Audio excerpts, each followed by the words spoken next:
te amar. Hoje eu vou pra sempre te buscar. E hoje eu vou clamar teu nome, Jesus.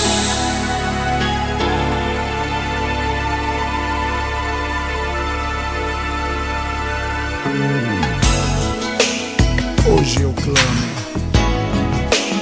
hoje eu busco, eu te escuto,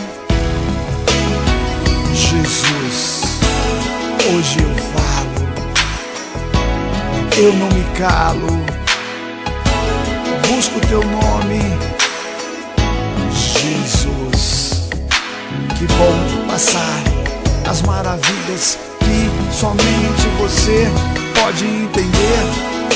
O ser vivente, inocente às vezes, mas a maldade corrói o coração humano.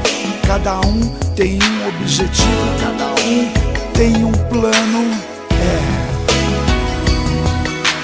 mas Jesus é digno, piedoso, a misericórdia é grande, é grande.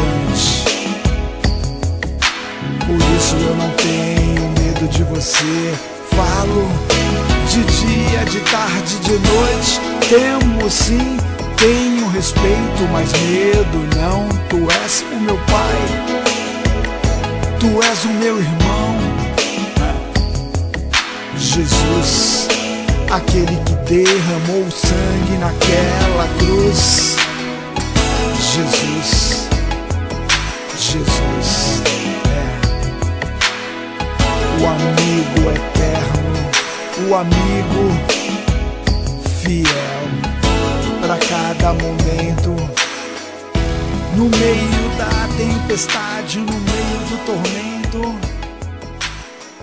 somente